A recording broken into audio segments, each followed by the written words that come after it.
We've been looking forward to this call, and he is the first-round draft pick of the Warriors for 2023 at number 19 overall out of Santa Clara yesterday, Brandin Podziemski, and he joins us now here on Willard and Dibs. Hey, Brandin, I'd say welcome to town, but you were kind of already here, so just congratulations, man. Yeah, super blessed for sure. Golden State Warriors, perfect fit for me, and I think I'm a perfect fit for them. Just everything they're about, their culture, they're winning. I think if you guys look at my track record everywhere I've been, whether I've played or not, I think my teams have won. And I think that's something I pride myself on because I find ways to win. But just, these past few days have been crazy. Obviously, like you said, getting the green room invite late and then, flying out to New York and being there with my family and my friends was super special and something that, I'll remember forever. So what was it like in the green room and all eyes on Victor Wembanyama and he goes one? It had to be cool to be in the room with a 7'5" guy, and then you're kind of waiting your turn and you've got your eye on the Warriors because you played in Santa Clara and you know you're a good fit. At what point did you think like maybe this was going to happen for you? Probably after pick 18. Honestly, but to go back to your other question, I liked having Victor there. I'm not a guy that likes the limelight, the spotlight, all the interviews and stuff like that. So it was cool being around him. I mean, he got all the attention, so I could just kind of scoot by and not have to deal with much, which was cool. But yeah, I think after pick 18, I think Miami really liked me. And it was between me and Jaime, between who they were going to pick, and they ultimately picked Jaime. And, after that, I kind of knew, like, okay, I'm going to go to Golden State just because, my workout went well through the interview process. They showed a lot of interest. And then, through my notes that I've had, I think I'm the best fit for them. And obviously it turned out that they agree with me. So just super blessed to be a top 20 pick. A lot of people a year ago today wouldn't have think I would have got drafted. So just to see my journey over the past 12 months has been remarkable for me, at least. Did you sell them on you being a good fit in that interview? What's that process like? Are you able to pitch to them, hey, by the way, I'd be a good fit for you guys? I wouldn't say it's a direct pitch like that, but you kind of give hints and clues. Obviously, they do a lot of homework themselves. They came to watch me play a lot this year since I'm right down the road. And, but just seeing how I play, and they kind of ask me, like, how do you think you fit? What do you think? And, I just tell them, I mean, I'm a high basketball IQ player. I can pass, dribble, and shoot at a high level. I think Coach Kerr's offense is predicated on more read and react and just playing. And I think that's what I can do. I don't need a structure, to fit in and be successful. I can just go on the fly and adapt. Brandin Podziemski, who was the Warriors' first-round draft pick, joining us here on Willard and Dibs.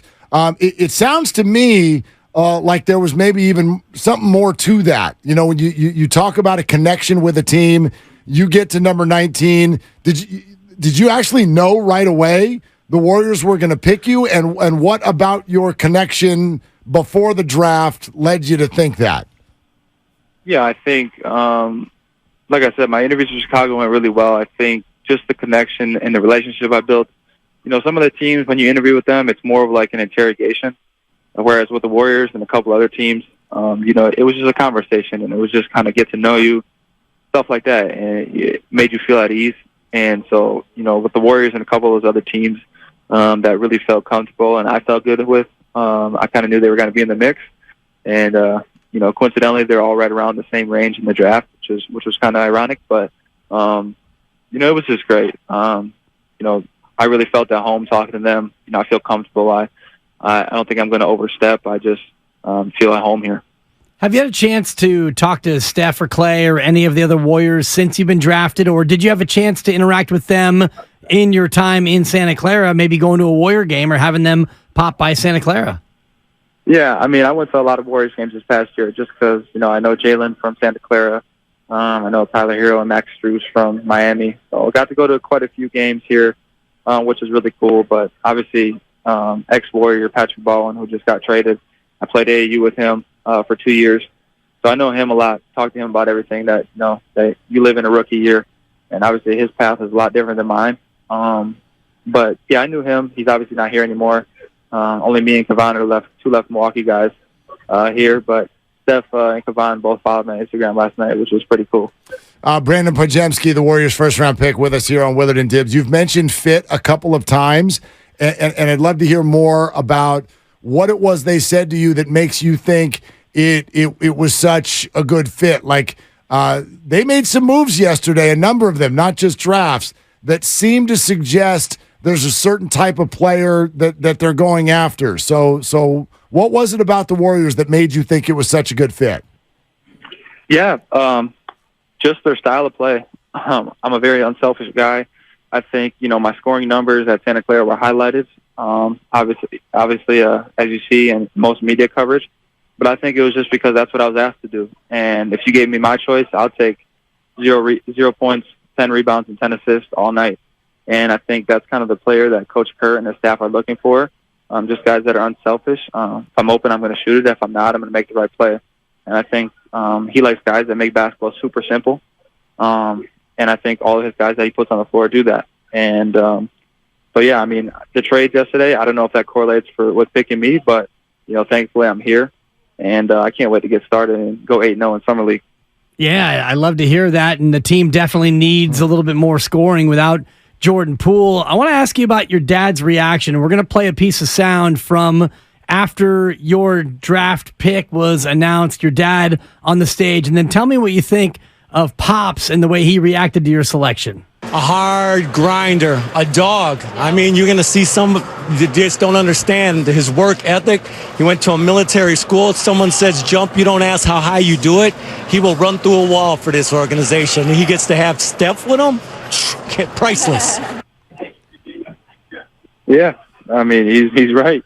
Everything you said there is 100% accurate. That's a military school. Kind of got brought up around the military culture. So, it's all business for me. But in terms of like the basketball play, being a dog, I think 100% describes me. And I think for me, I think that's kind of makes me who I am and makes me the great player I am.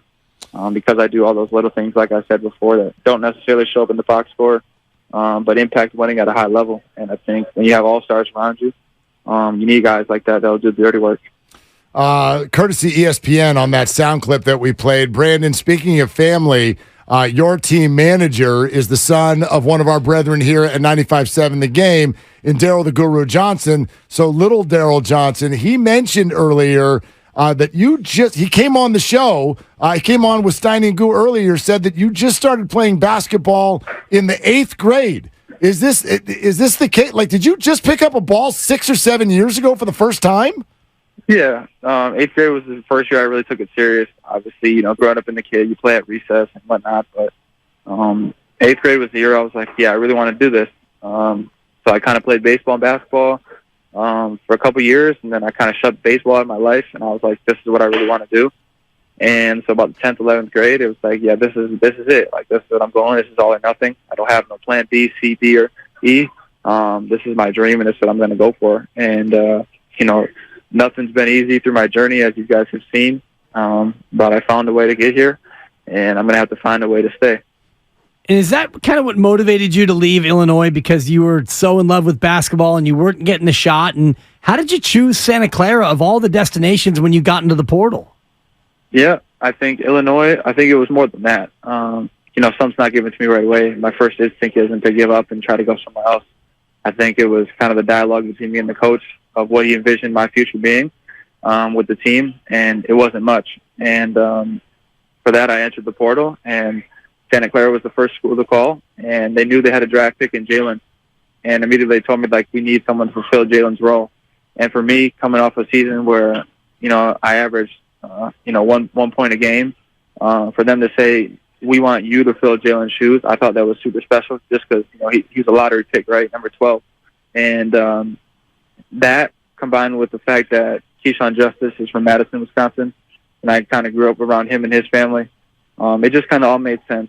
The relationship, seeing what Jalen did, knowing that he could do it so I could do it, and then the relationship with Keyshawn, I think everything just came to one, and we realized this was the best fit for me and my family to be successful. And look at now, here we are a year later, and, I'm on the Golden State Warriors. Here you are, man. Congratulations. And you're only at Santa Clara 1 year, but do you consider yourself a local now, and what's your favorite part of the area? Yeah, 100%. I tell people all the time, this is my second home. Obviously, Milwaukee will always be my first home, but out here is my second home. I'm so glad that, I get to be out here, and all my friends that I've made over this past 12 months get to come watch me whenever they want to now. But my favorite part of the area is just the people. Honestly, people are so much different from back home. The atmosphere is just different. The vibe is out here different, and the fans of the Warriors are great. No matter who they play, good or bad, they always show out. I think I was talking to someone. You guys have had 500 consecutive sellouts or something like that, and I just can't wait to be a part of that. Because I remember going to Milwaukee Bucks games when they were 15 and whatever at the Bradley Center, and there's barely 5,000 people there. Even that got me fired up and wanted to play. So now just putting everybody in the Chase Center playing, I just can't wait for that. What a story. Brandin, congratulations and welcome to the Warriors, and thanks for coming on, man. Of course, anytime. You guys let me know.